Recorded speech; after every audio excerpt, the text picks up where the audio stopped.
My name is Dr. Casey Baldwin. I am a clinical geriatric pharmacist at Resources for Seniors. I work in the meds department.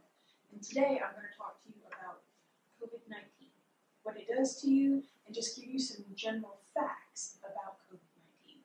So COVID-19 belongs to the Coronaviridae family of viruses. There are several viruses in this family, and this contains the SARS virus from 2003 and the MERS, which stands for Middle East Respiratory Virus, or Respiratory Syndrome, and these cause outbreaks early. And COVID-19 belongs to that family. Now, if you're listening to the news, you're hearing the news people talk about novel virus. So I wanted to explain to you what a novel virus means.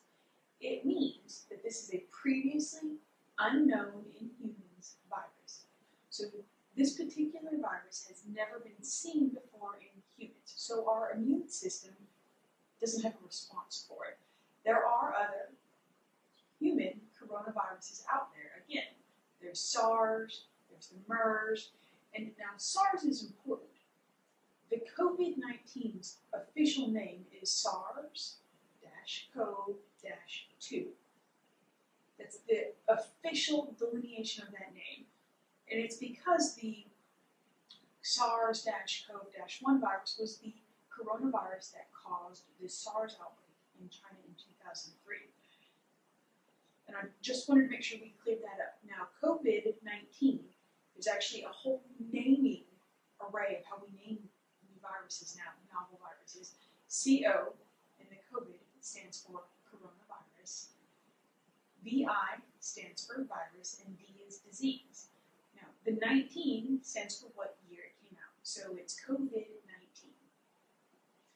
Now, most of these viruses only actually affect animals. I'm sorry, I'm excited.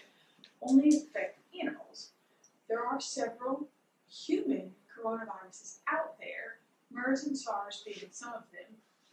Most of them, when they affect humans, cause a more mild disease. SARS did not, MERS did not, and COVID-19 does not. And they're unique because just like the COVID-19 virus, they originated in animals, and then the virus jumped host. So it went from, in the case of the COVID-19 virus, it went from bats and jumped from bats to humans. And when it jumped, it stayed very virulent to humans. And our immune system, again, has never seen it. And the other thing I wanted to make sure we talked about before I go into what COVID does to your body is I wanted to kind of explain what community spread means. Now, community spread means when there are people in the community who are popping up positive, and we have no idea how they got it. We can't trace it back to someone who came from Wuhan district. We can't trace it to someone who was on the ocean liner. We can't. It just means you, if you have it, you picked it up from someplace, somewhere in the community. That's what makes COVID-19 unique, is we can't trace how it's spreading now.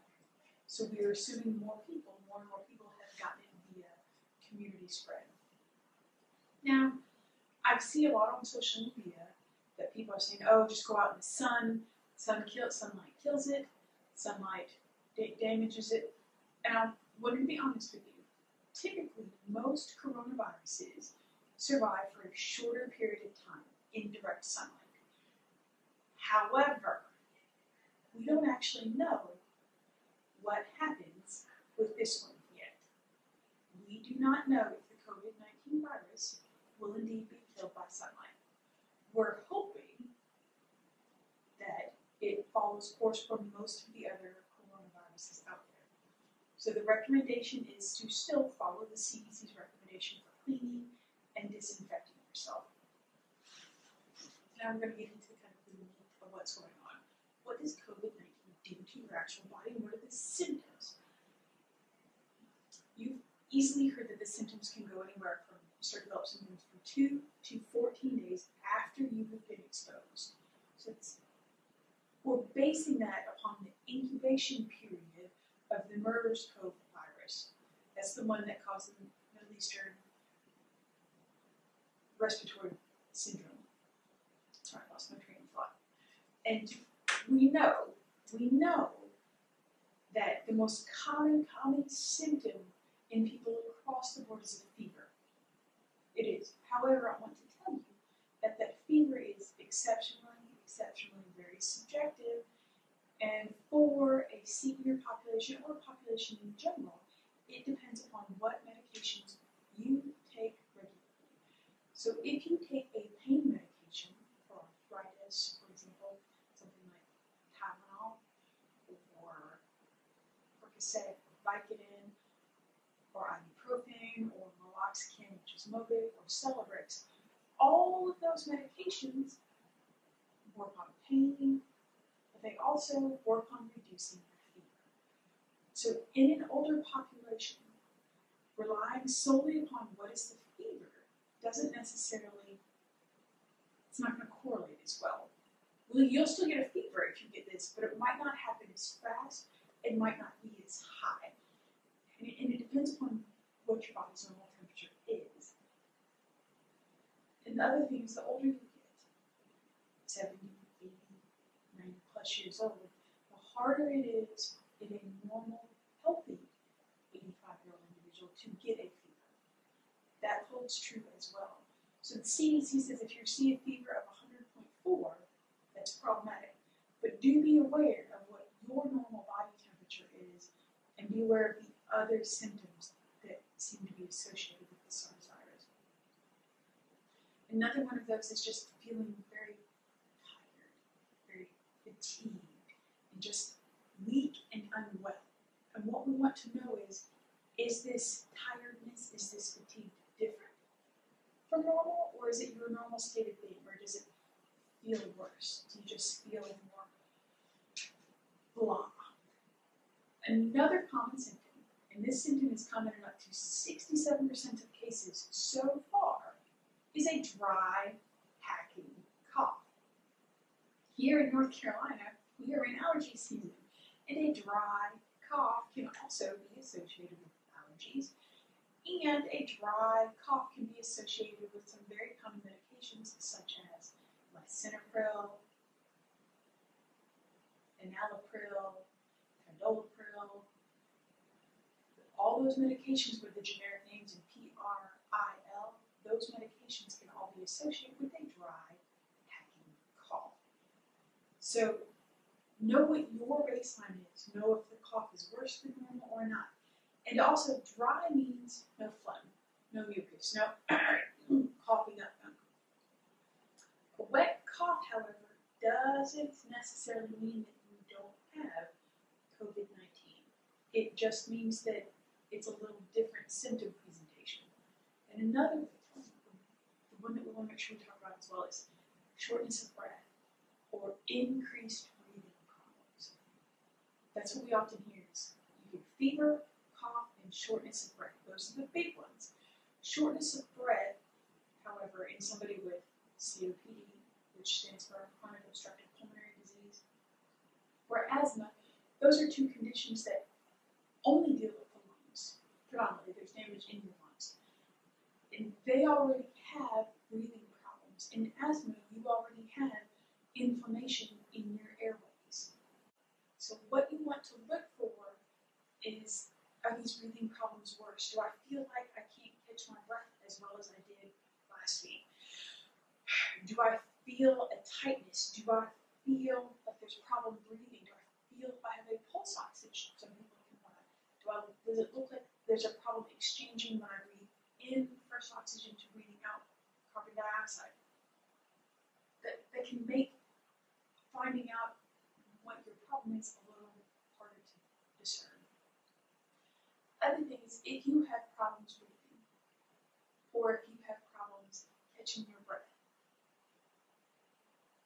look for somebody who might have blue lips. It's not a good sign. Or if you wake up and you're like, I feel like I have chest pain. It's either new or it's persistent, or pressure in your chest. And that can be because your lungs are getting damaged and you're not exchanging oxygen as well. Another thing is, look for, if you're taking care of someone who normally has breathing problems, look to see, do they have new onset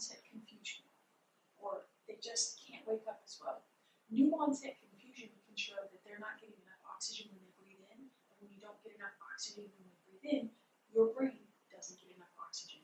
And one of the signs of that can be increased confusion or increased aggression or agitation because you can't breathe in and exchange gas exchange as well, so you're not getting in enough oxygen and you're not getting out enough CO2 or carbon dioxide. If you're taking care of someone, or if that's you, those require immediate medical attention. Okay? And now, I wanted to make sure we touched upon something really interesting data that's out there that says what are some of the other symptoms. There is a loss of the sense of smell. Accompanying a loss of the sense of smell, it's very common to know that when we eat, we smell our food. Because why? When we smell food, it helps trigger I'm hungry. So with that loss of the sense of smell comes a loss of appetite. And I was researching yesterday, so I looked first, I was researching, and I discovered some new data that was published in the American College of Gastroenterology. So the people that look at your intestines and your gastrointestinal tract and all that, their data that was published. And it was published online first on the 18th of March. And they collected data, so it was all Chinese scientists for the most part. They looked at symptoms from January 18th to March 5th. So not a lot of time, not a lot of people. It was 267, I believe, people that were involved in this study, and they collected it. And what the researchers noticed is there seems to be, in about 50.5% of all the patients that had COVID-19, some interesting digestive symptoms that showed up before the breathing problem showed up, which unfortunately the digestive issue again states lack of appetite, diarrhea, vomiting, and abdominal pain were common. But before anybody panics, before you panic, I want you to think about this is ultimately what they ended saying is, well, this is ultimately new, and we need newer studies and we need a bigger patient profile before we can definitively say these are definitive issues, these are concerns. So now, I'm going to talk to you about what the virus actually does when it gets into your body. For the most part, anytime a pathogen invades your body, your immune system kicks in. And unfortunately for us, the immune system in this case, that coronavirus is covered in spears, so pointy little spikes. And those spikes are a surface protein, and they're the reason why the virus sticks. So the virus, when you breathe it in or get it in any way that you get it in, and it's spiky, those spikes help it stick. That sticking is what it allows your body, allows the cells to invade your respiratory tract. The cells in your lungs, your arteries, heart, kidney, intestines have a protein on them that is called an angiotensin converting enzyme 2. The coronavirus binds to those proteins and then it allows them entrance into your cells. And again, because the COVID-19 virus is novel, our immune system isn't prepared for it. It's not really ready to register it as a, oh, look, there's a virus, let's attack it. So your body isn't quite prepared for it at first. Now, for the most people, when we get infected, if we're infected, the lungs are where most of this action takes place, this battle takes place. And eventually, we breathe it in, and the infection reaches your airway, and it irritates your air passages. So you develop that cough and a fever.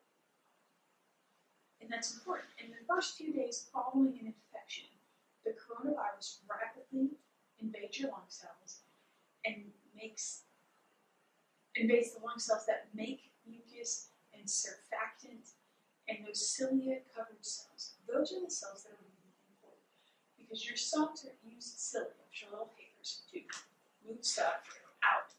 Those moves it all the way out so you can get it and cough it up and get rid of it.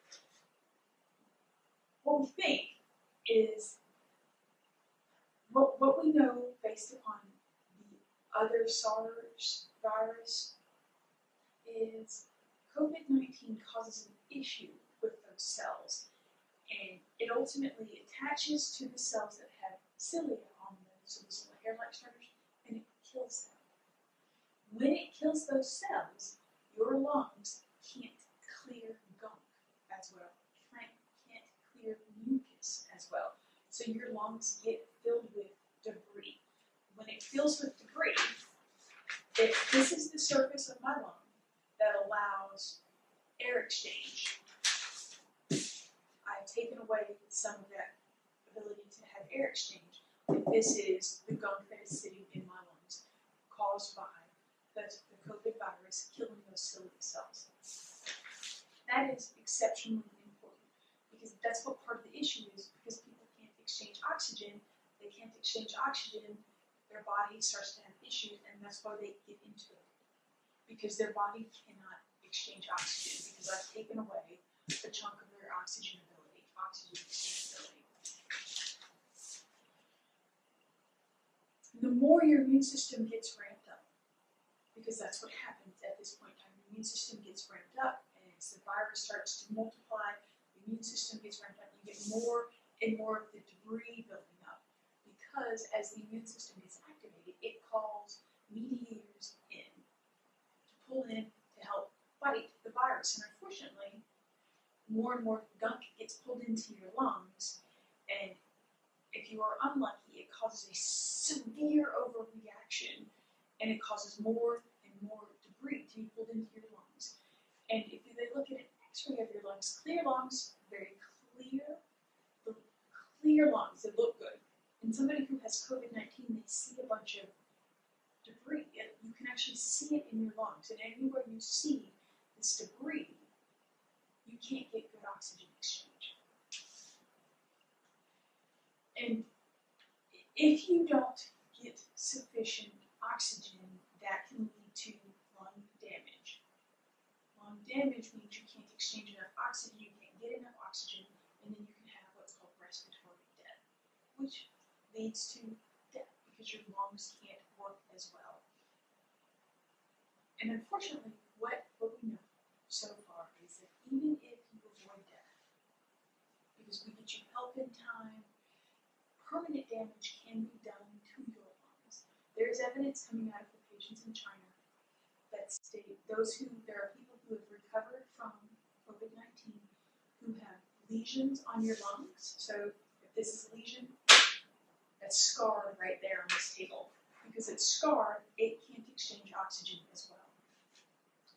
Or there are people who have holes or what's called ground glass opacity. So you're looking through glass that has been ground up and thrown together in a window pane. So you can't see through it as well. Because you can't see through it as well, your lungs don't function as well. And once the lungs become scarred, they can become inflexible. This doesn't bend. Your lungs should be very flexible, very pliable.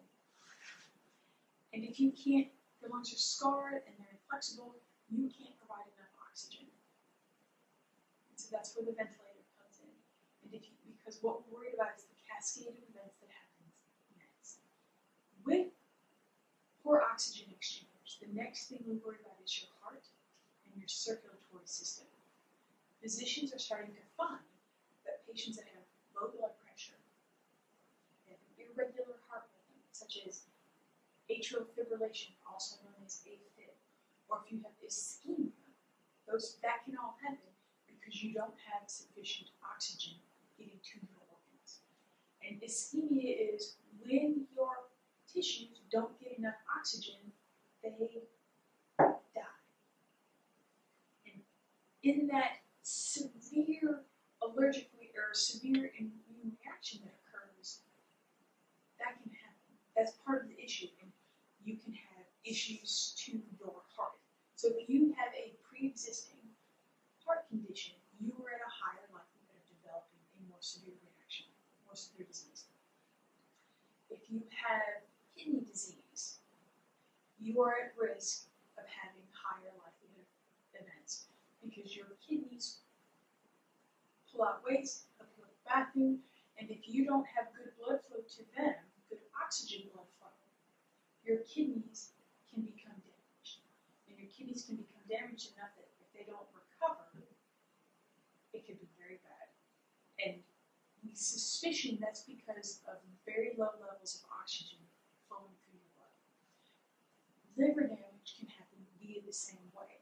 And if your liver gets damaged, because again, of low circulating levels of oxygen, your liver can't do what it needs to do. And your liver is important because it metabolizes drugs, breaks down medications, breaks down food, it helps produce hemoglobin, or it produces, actually not hemoglobin, your liver produces albumin and protein that is needed. The liver is involved in your body's ability to clot.